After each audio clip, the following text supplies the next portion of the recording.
Kapatid, pag kayo po ay may haters, huwag kayong masisiraan ng loob. Ano dapat ang iyong maramdaman pag merong mga taong ayaw sa'yo? Ano dapat ang iyong maranasan pag meron ka mga haters? Kailangan matuwa ka. Kailangan magalak ka. Kailangan kang magpasalamat sa Diyos.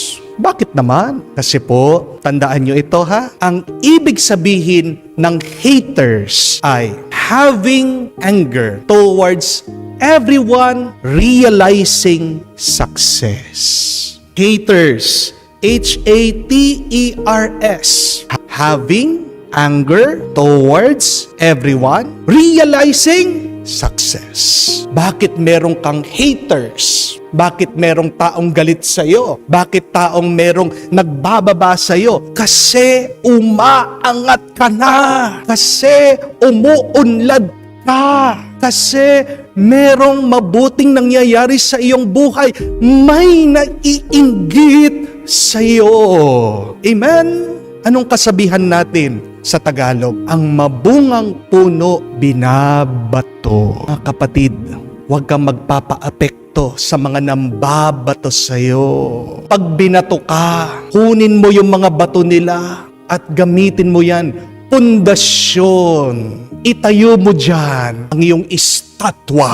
Yan ang pundasyon ng iyong tagumpay. Amen? Hindi naiiba si Jesus sa atin. Kahit ang ating Panginoon, narinig nyo naman po, gumagawa na ng mabuti, nagpaalis ng demonyo dito sa taong sinaniban. Aba, siya pa ang sinisiraan. Siya na nga ang nagpagaling. Siya pa ang ginawang masama. Ano ang sabi nila? Nagpapaalis daw siya ng demonyo dahil demonyo siya. Hindi po ba katawa-tawa yun? Sabi ng ating Panginoon, nilalabanan ko na nga ang masama. Sasabihin nyo, ako ay masama. Mga kapatid, yan ang malungkot na katotohanan. Yan ang natural ng buhay.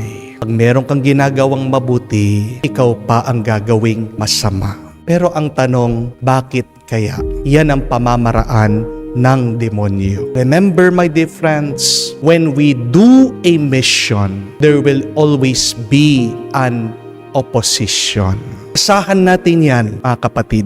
Pag tayo ay umaakyat sa buhay, umaangat sa buhay, siguradong merong magbababa sa atin. Ang kasabihan nga ay, new levels, new devils. Kayo po mga mahilig na nag-games, hindi po ba? Pag natatapos nyo yung isang level, meron at merong kaaway. Pero paano ka lalakas? Paano ka magle-level up kung hindi mo lalabanan at tatalunin yung kalaban? Sa bawat baitang ng ating buhay, sa anuman sitwasyon ng ating karanasan, meron at merong demonyo. Meron at merong hadlang. Meron at meron talagang pipigil sa atin. Pero huwag kang mag-alala dahil pag nalampasan mo yan, magle-level up ka pa. Pag natalo mo yan, madadagdagan ang iyong grasya. Pansinin niyo ang buhay ng ating Panginoon.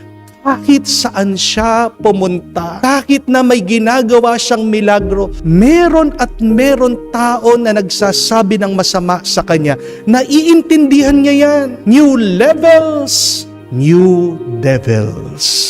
Because when God uses you, the devil will always oppose you. Ayaw kasi ng demonyo na maging mabunga ka. Ayaw ng demonyo na mapalapit ka sa Kanya, sa Diyos.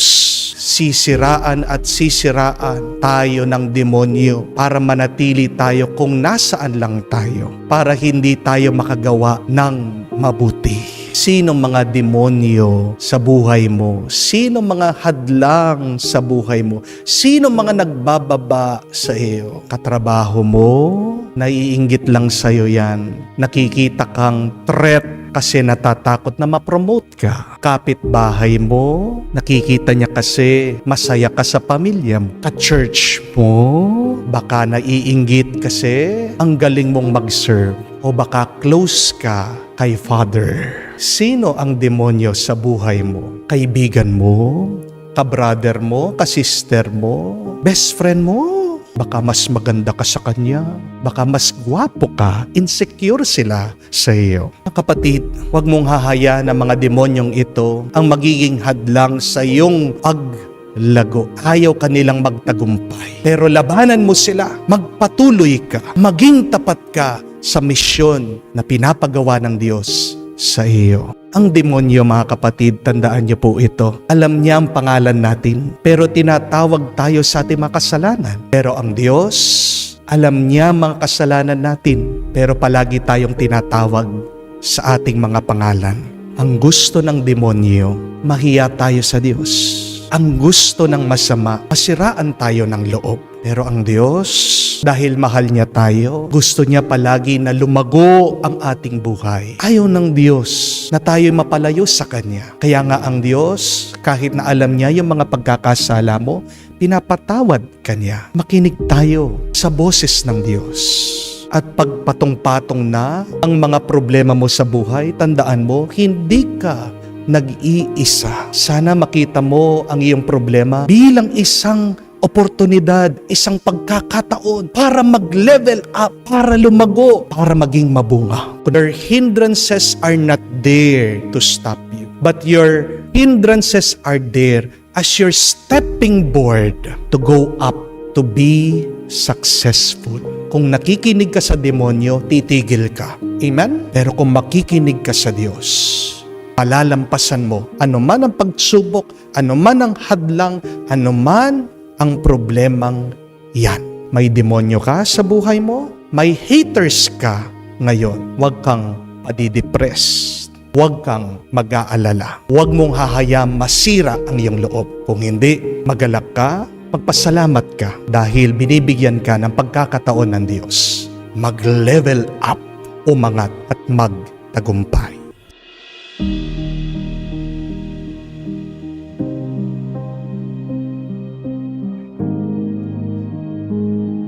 Ito po ang pakatandaan natin na kahit anong gawin mong mabuti, hindi ito papansinin ng iyong kaaway. Na kahit anong gawin mong maganda, hindi mo mapapasaya ang mga ayaw sa iyo. Kahit na gawin mo na yung the best, kahit na mag-effort ka, kahit na magparaya ka, dahil hater mo sila, wala silang makikitang mabuti at maganda sa iyo. Kamumuhian at kamumuhian kanila.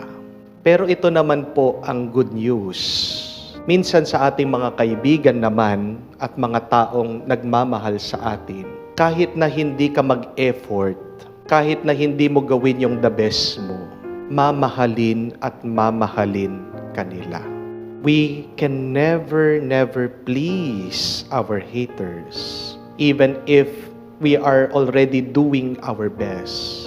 But what matters most is that even if you could not do your best for your supporters, for your loved ones, for your friends, whatever you do, you are the best.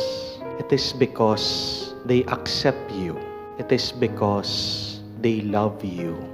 Minsan kasi, ito yung ginagawa natin sa ating sarili. Sinasaktan natin ang ating sarili. How? By always listening to the criticisms and judgments of our critics, of our haters, of our enemies. At alam niyo po kung ano yung nagiging epekto nun? Pag palagi mong binibigyan ng panahon, oras, at iniisip yung sinasabi ng mga masasama sa iyo, you become paralyzed in life. You stop on your track. You are unable to move on. And sometimes, you are unable to produce good things in your life.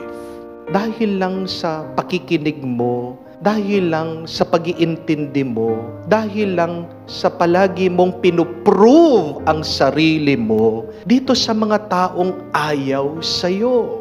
Stop that. Tigilan po natin itong sakit na binibigay natin sa ating sarili. Masama nga sila sa iyo eh. Hater mo nga sila eh. Kaaway mo nga sila eh. kahit anong gawin mo, it will never be enough for them. So, anong magandang gawin? Just do your best. Gawin mo kung ano yung sa tingin mo nararapat, mabuti, maganda, at pabayaan mo yung mga tao na nagmamahal sa iyo ang mag-appreciate sa iyo. Pag ganito yung attitude natin sa buhay, makikita mo na araw-araw magkakaroon ka ng lakas.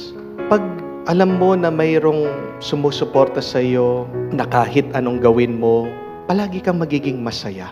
Tignan niyo po dito sa ating nabasang ebanghelyo, no? Napakaraming ginawang mali nitong mga magkakaibigan na may sakit. Gusto nilang ilapit yung kanilang kaibigan na paralisado dito sa ating Panginoon. Pero hindi daw sila makapasok sa bahay. Anong ginawa nila? Sinira nila yung bubungan. Di ba mali yun? Hindi lang sila nanira pa sila ng oras ng ating Panginoon. Nagtuturo daw siya.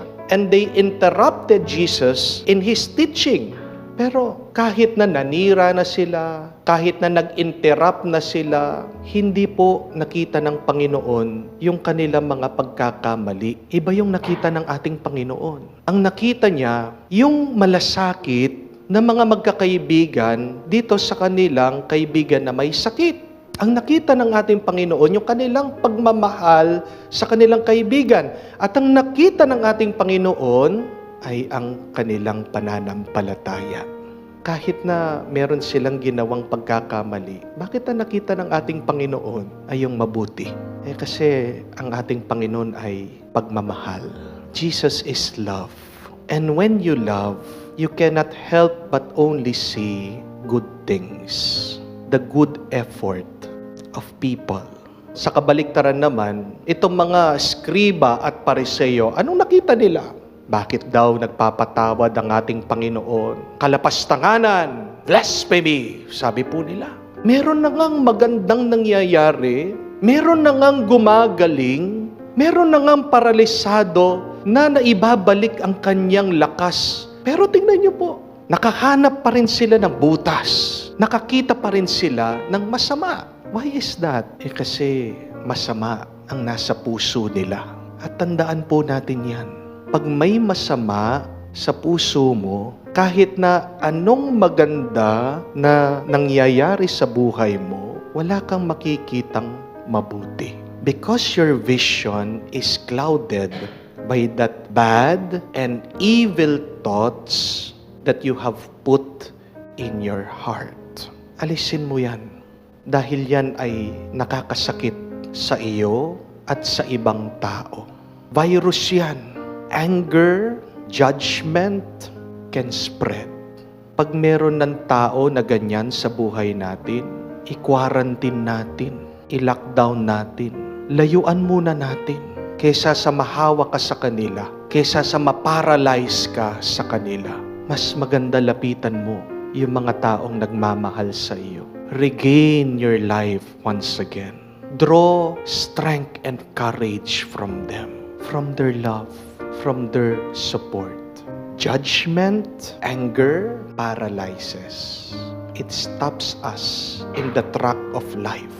Maninigas ka, manghihina ka, pag palagi ka dyan nakikinig sa paglalait, paghuhusga ng ibang tao. Pero magiging malakas ka, magiging masaya ka, at mabubuhay ka kung mananatili ka sa mga taong tanggap ka at nagmamahal sa iyo. Unang-una na palaging nagmamahal sa atin, tinatanggap tayo at palagi tayong pinapatawad ay ang Diyos.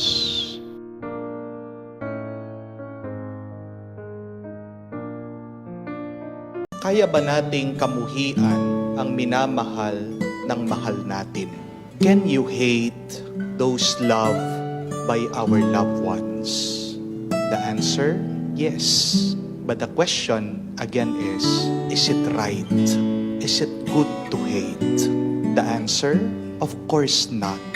When you love, hate should have no place in your heart. Remember that. And when you love, anger should have no place in your heart. Pag ikaw ay nagagalit sa kung sino mang minamahal ng iyong minamahal, anong tawag doon? Inggit, selos. At tanong, tama ba at mabuti ba ang inggit at pagseselos? Hindi. Ito'y masama. Pag ikaw ay tunay na nagmamahal, wala dapat inggit, wala dapat selos. Dahil pag ikaw ay nag-iinggit, pag ikaw ay nagseselos, siguradong merong galit at pagkamuhi sa iyo. And when you are pushed to hate, that is not the action of God. When you hate, that is not from God. That is from the evil one. That is why remember this, my dear friends. When you hate, you cannot love. When you love, do not hate. If we are true Christians, hatred should have no place in our hearts. If we are true Christians, only love reigns in our hearts. Now the question is, are you a hater or are you a lover? If you are a true Christian, you should only love. Now, if there is hatred in your heart, pray.